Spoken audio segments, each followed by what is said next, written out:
بص، هو الموضوع تجاري والموضوع له صلة بالعلاقات، ولكن الجميل فيه انك عندك كم من المواهب تم اكتشافها في الوطن العربي، شيء عظيم جدا.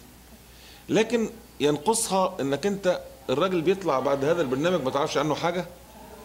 ولا يكمل مسيرته نتيجة ان هو مش عارف يختار ازاي. لكن لو هو صوت بيغني حلو ليس له قيمة طول ما هو بيختار معاني ليس لها قيمة، بيختار مواضيع لا تمس البني ادمين، بيختار لو انت بتغني لاحساسك الشخصي بس، فالجيل ده بيتغير احساسه بعد فترة، فبالتالي انت بتموت. لكن لما تكون بتغني لشيء باقي، لبلدك او لوطنك او لاحساسك بما حولك، فتلاقي الموضوع ده يبقى ويستمر